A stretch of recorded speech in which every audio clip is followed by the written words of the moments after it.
Attention all women who are not 5.5 feet tall with a rectangular body type and a B cup. Stop throwing your time and money away on ready-to-wear and clothing patterns that do not fit your body.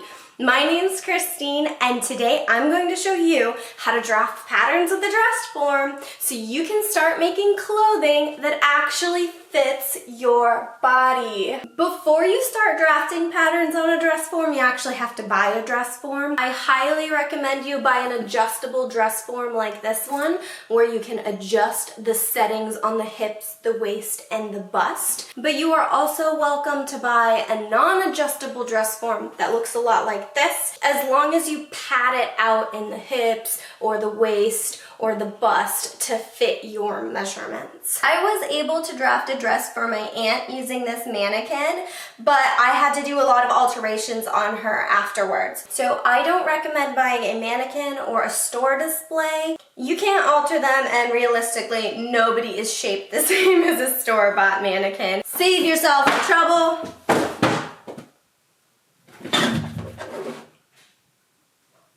Just buy a dress form in the first place.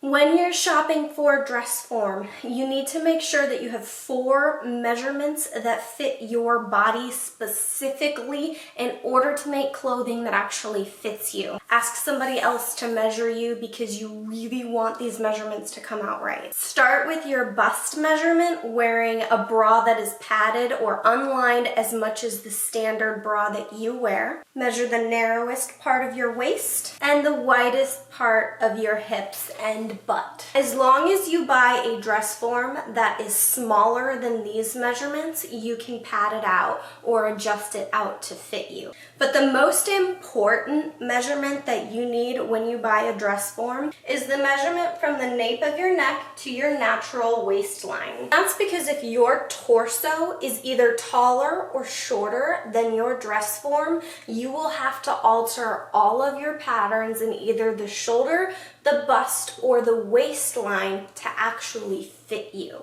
I had to buy a more expensive petite version because I have a very short torso between the nape of my neck and my natural waistline. Even though I got my dress form on sale, I still spent about $200 on it, and it was 100% worth it. I would buy this again, and I would buy it at the $300 price point versus buying a dress form that doesn't fit me or trying to make my own, which can be a huge failure. I highly don't recommend making your own dress form because there's a lot of wasted material, a lot of wasted time, and it's probably not going to turn out as good as you hope it will. The biggest problem people have with dress forms is the chest area is generally not going to be sloped the same as your chest is. So whether you buy an adjustable dress form or an unadjustable dress form, I highly recommend you put a bra on it and stuff it a little bit to get the same shape as your chest,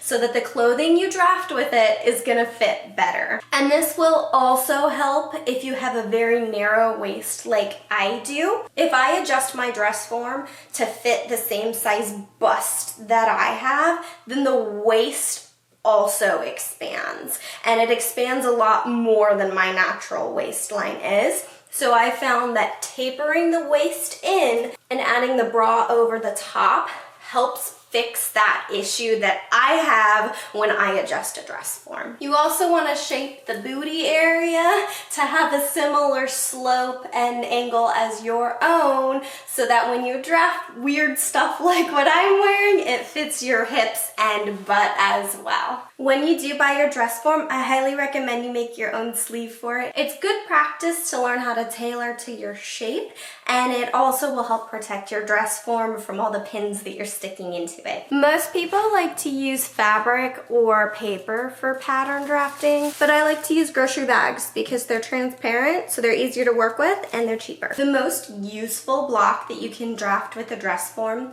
is a simple fitted block with a princess seam down the front and a yoke with fitted princess seams down the back as well. To make a fitted princess seam block, lay a piece of pattern paper or plastic bag down the front side of your mannequin and pin it along that center seam line in the front. Take a Sharpie and mark from the collar straight down to the waistline. Trace around the neck and mark along that shoulder line on your dress form itself. From the edge of the shoulder, draw a line for the armhole. Find the apex of your bust.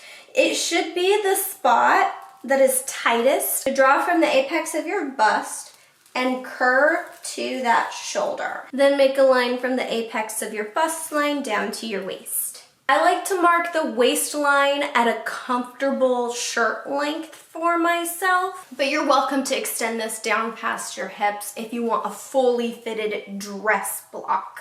Then take a pair of scissors and cut out along your lines. If you're using plastic bags like me, be careful not to stretch the plastic while you're doing this because that will alter your pattern. Next, you want to make a piece that follows this bust curve princess seam in the front and also lines up with the side.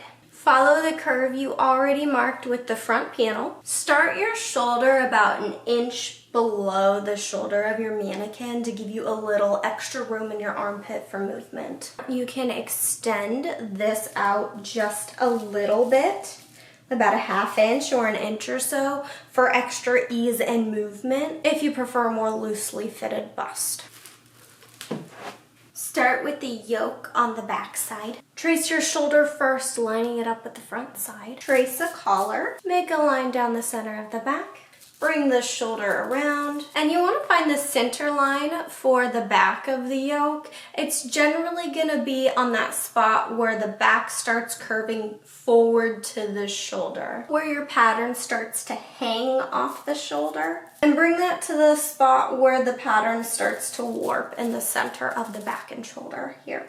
If you gently curve this line, it'll look a little bit nicer on a finished garment, but it'll also be a little bit more difficult to sew. So gauge that towards your sewing ability. And then we're gonna do the back seams. I have found that it is easier and more accurate to start with the side back seam first and do the center back seam last. Start by following the side seam. Connect that to the shoulder. Follow the yoke across the back. This last seam line is a little bit tricky. You want to follow that taper along your waist and your hips in the back. To make this about a third of the width of the total back. Mark the spot on the back that has the most fabric being pulled against it. Connect this with a gentle curve. Before you make the final back panel, make sure all of your panels sit nice and flush with your dress form all the way around. Draw a line straight down the back, lining up with your yoke. Mark the princess seam along the back side, lining up with your side back panel, and bring the waist across. Sleeves are probably the trickiest part because finding the height of your sleeve cap and how much sleeve you want to use as ease can be a little bit tricky. So you may need to make more than one mock-up for your sleeves. Try to curve a piece of pattern around the shoulder with enough room for your shoulder and bicep to fit in there. You might have to do this a few times until you get a sleeve that actually fits properly. Trace along the shoulder seam. Draw a vertical line from the waistline up through the seam so you know where the sleeve ends. Fold it in half using your shoulder seam as a halfway point and trace a new pattern using this general shape as an outline. I drafted my sleeve pattern by laying it over my shoulder and pinning fabric along the arm line, and I traced around my shoulder really awkwardly and did that a few times until I found a sleeve that was actually comfortable for me to wear. So keep sleeves with a little bit of trial and error in mind. Now you have a bodice block that actually fits your body because the princess seams are contoured exactly to your curves. This should fit your body like a glove. If you are using a woven fabric, you may need to add a little bit of ease on the side seam under the armpit. I don't like to mess with this front princess seam when I'm adding ease into my garment. I will just add an extra inch or two on that front panel. And when you cut out these pattern pieces, make sure you add a seam allowance when you cut them out. I made this jacket using this bodice pattern by adding these black lines between the pattern pieces to add ease and size into the garment. And I did use a curved piece between the princess seam and the center panel. I made this jacket using a method with this bodice pattern that I use for a lot of dresses as well. Instead of following that pattern piece straight down, I added width so that it flares really well around my hips. You can also draft darts and pleats into your pattern more effectively if you have a dress form. To create a pattern block with a bust dart, line up and mark your neckline, your shoulder, your side seam, and your front. And fold your fabric into a dart or a pleat until you get the desired shape you want on your chest. Then draw lines along your folds, marking where they line up. You can transfer that to your garment when you're sewing it with chalk. I absolutely despise a full bust adjustment in a garment, and I absolutely despise grading between two different sizes in a garment. But with my dress form, I have been able to create a bust dart that actually fits my body. This is the pattern I used to make this chiffon and lace shirt that has the only bust dart I have ever been happy with. If you want to make a knitted pattern like this dress, lay your knitted fabric over the dress form, stretch it and pin it down until it lays the way you want.